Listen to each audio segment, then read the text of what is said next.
Ben ritrovati con il TG Flash di New Sicilia.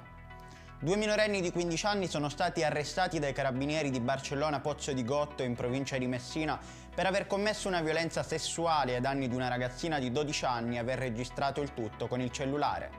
La giovane vittima sarebbe inoltre stata costretta a seguire i due ragazzi per poi subire gli abusi. L'avvocato Lorenza Guttadauro, legale di fiducia e nipote di Matteo Messina Denaro, ha rilasciato la prima intervista a Rai News 24 riguardo le condizioni del capo mafioso. Guttadauro ha dichiarato che le condizioni di Messina Denaro sono molto gravi e ha espresso preoccupazione sul fatto che la cella in cui si trova non possa essere paragonata a un ambulatorio medico.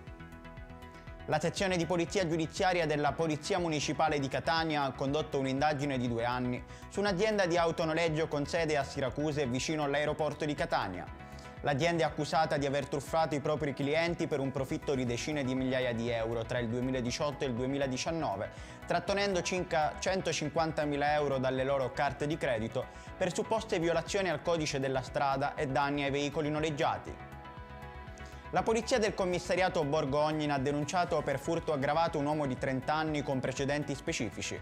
La scorsa notte il malvivente ha forzato una porta-finestra e si è introdotto in un noto negozio di informatica in via Cosenza, rubando computer, webcam e altro materiale informatico.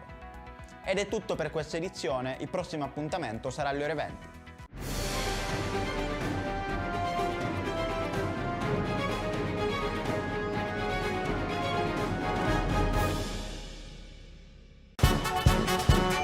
Benvenuti al Carnevale di Acireale. Dal 4 al 21 febbraio, coriandoli, luci, colori e tanto divertimento.